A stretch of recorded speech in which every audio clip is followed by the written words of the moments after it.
Well, hi there.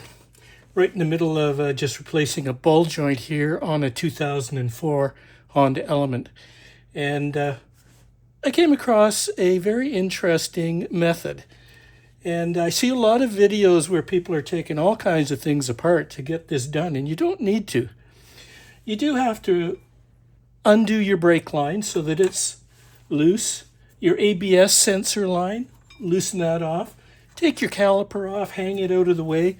You do have to take the axle out, but everybody knows how to do that. But here's the real trick, okay? I took the whole knuckle and just flipped it backwards, put a bolt through so that I can work on it easily here. And what I've got is a receiver here for the ball joint removal tool, and we'll just run it out.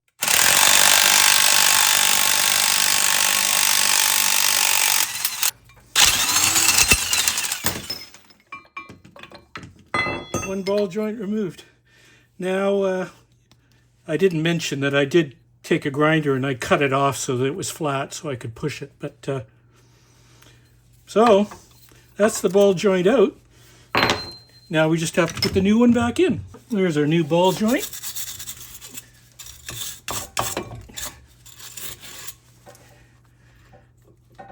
And just put that in there.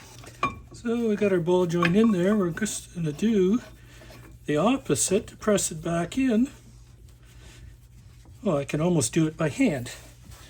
Let's just use a little driver there.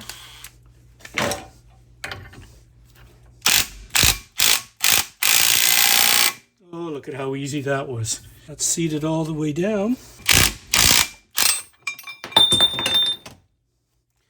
Okay, there we go. And you know the rest of it.